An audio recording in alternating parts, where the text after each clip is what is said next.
अब आज मैं बता रहा हूँ कि आपको low back pain, lumbar pain के बारे में बता रहा हूँ। लंबर पेन या low back pain, lumbar area low back pain सबसे कॉमनेस्ट है। इसकी रेशियो अप्रॉक्स 10 पेशेंट में से आप देखेंगे तो 6 या 7 पेशेंट जरूर मिलेंगे कि ये लो बैक पेन है मुझे।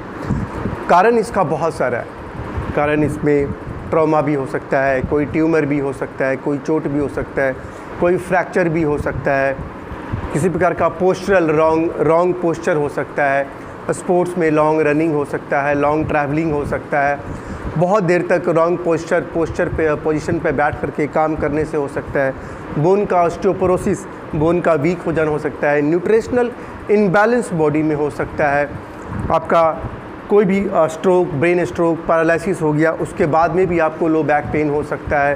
किसी प्रकार का स्पाइन में डिफॉर्मिटी आ गया, उससे भी हो सकता है। इंटरवर्टिब्रल प्रॉब्लम्स, वर्टिब्रा आपका अनस्टेबल हो गया, उससे भी प्रॉब्लम हो सकता है। पेन नीचे की ओर रेडिएट भी हो सकता है और नॉन रेडिएट भी हो सकता है, मतलब कि लोकलाइज पेन भी हो सकता है और नॉन लोकलाइज भी हो सकता है। बहुत सारे ऐसे लेडीज जेंट्स आएंगे, बोलेंगे पेन मेरा ऐसे नीचे की ओर जा रहा है।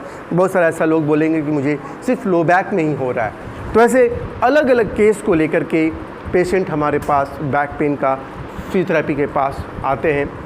तो इसमें बहुत सारे टेस्ट हैं। मैंने बताया कि इसे forward bending test, lateral bending test, knee to chest test, there are so many test are there. उसमें से एक है पैसिव लंबर एक्सटेंसिबिलिटी टेस्ट, मतलब प्लैट टेस्ट बोलते हैं। तो इसमें बहुत सिंपल है। इसमें पेशेंट को ऐसे उल्टा लेटा दिया जाता है और दोनों पैर को 35 to 40 सेंटीमीटर बेड से ऐसे ऊपर ऐसे उठाया जाता है।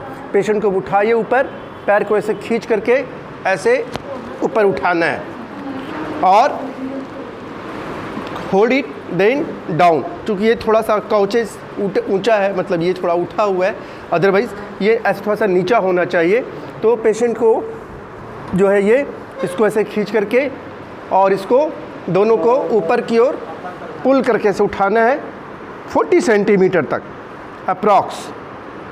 देन यदि पेशेंट को यहाँ पे कोई प्रॉब्लम होगा, पेन होगा, कोई हैवीनेस होगा, कोई टाइटनेस होगा, तो the case is called positive. यदि आपको कोई प्रॉब्लम हुआ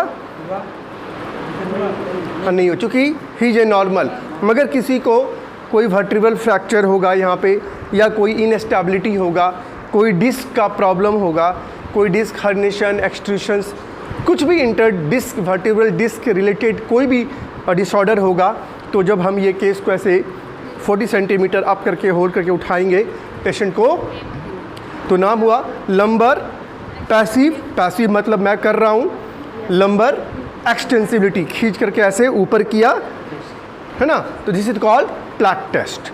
this is very commonly very simple. इसको आप लंबर पेन में, लंबर पैथोलॉजी में आप इसका इस्तेमाल कर सकते हैं। मगर मैं आपको बताऊं कि जितने भी टेस्ट हैं ये 100% एक्यूरेसी रेट नहीं देता है। 60%, 70% एक रफली आइडिया है। एग्जैक्ट आपको MRI रिपोर्ट ही बताएगा कि भाई क्या इसका रूट कॉज है।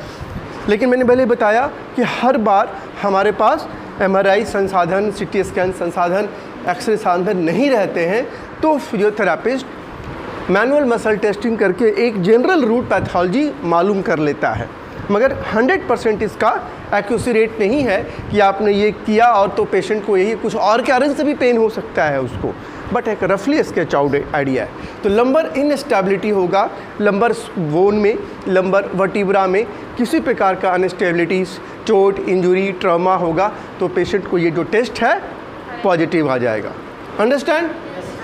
This is called plat test. Thank you.